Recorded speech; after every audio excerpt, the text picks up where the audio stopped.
2014 से मैंने journey start किया था और आप दोनों से ही मैंने लीडरशिप और टीम बिल्डिंग सीखा और एंटरप्रेन्योरशिप सीखा। तो मेरा क्वेश्चन ये है सर कि I am running a chess academy.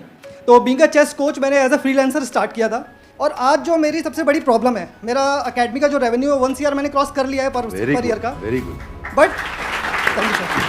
But problem ये आ रही है कि मैं उसको 5 CR या 10 CR नहीं ले जा पा रहा हूँ, क्योंकि हर 2 साल में जो मैं टीम बिल्ड करता हूँ 8-10 लोगों की या 20-25 लोगों की भी टीम मेरी 2019 में थी, वो मुझे छोड़ देते हैं।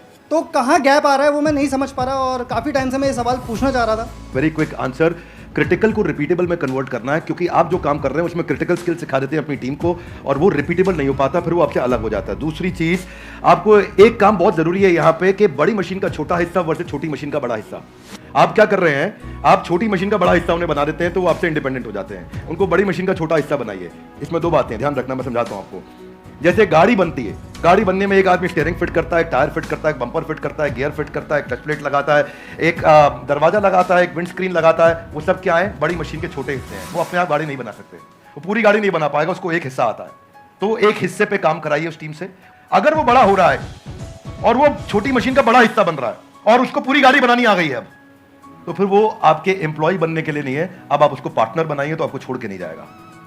और आप उसके साथ एक्सपेंशन में रेवेन्यू शेयरिंग करिए, ईसॉप दीजिए, कंपनी में हिस्सेदारी दीजिए, आप उसको बिजनेस के प्रॉफिट्स में हिस्सा दीजिए, रेवेन्यू का हेयर कट दीजिए, बिजनेस स्ट्रक्चर कर लीजिए उसके साथ, तो वो आपके साथ टिका रहेगा। अभी वो क्यों टिका है, क्योंकि उसको लगता है मैं तनख्वाह पे नहीं, मैं तो अपने आप कमा सकता हूँ। तो ये दूसरी चीज़ है। 2 बातें हैं। एक, पहला, क्रिटिकल को रिपीटेबल आप टेक्नोलॉजी से बनाइए। मैं मुंबई में एक आइसक्रीम वाला है, वो पिछले 150 साल से आइसक्रीम बनाता है, खिलाता है और वो बड़ा फेमस है।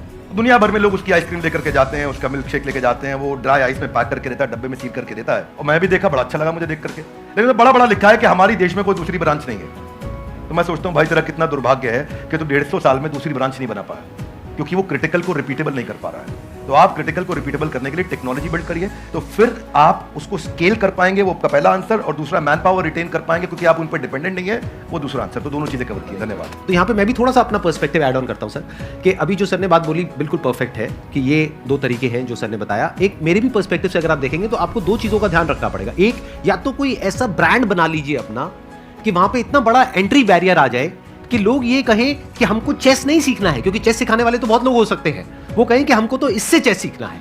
जैसे पानी की बोतल का अगर एग्जांपल लिया जाए तो पानी की बोतल्स तो बहुत है, लेकिन जो ब्रांडेड पानी की बोतल है, और वो भी पानी की बोतल के नाम से जो सबसे पहला नाम हमारे माइंड में ब्रांड आता है, वो मुझे बोलने की जरूरत नहीं है, आप लोगों को पता है क्या आता है। पानी के साथ में सिनोनिमस कौन सा ब्रांड है, तो आदमी कहे कि मेरे को तो ये चाहिए, वो नहीं है तो कुछ और चाहिए। तो या तो आप अपना ब्रांड बनाइए, या फिर आप कहते हो कि नहीं मेरे पास में इतना मार्केटिंग बजट नहीं है, या वो वेवलेंथ नहीं है कि मैं अपना खुद का एक ब्रांड बना सकूं जिसकी वजह से एक एंट्री बैरियर क्रिएट हो। तो दूसरा ऑप्शन ये है कि आप एफिलिएट मॉडल पे चले जाइए, सीखो, सिखाओ, उस पे हमारी रेवेन्यू शेयरिंग होगी, वो पहले से एग्रीमेंट कर लो। ये 2 तरह के बिजनेस मॉडल्स हैं जो अभी एकदम से मेरे माइंड में आ रहे हैं। इसके अलावा और भी बहुत सारे ऑप्शन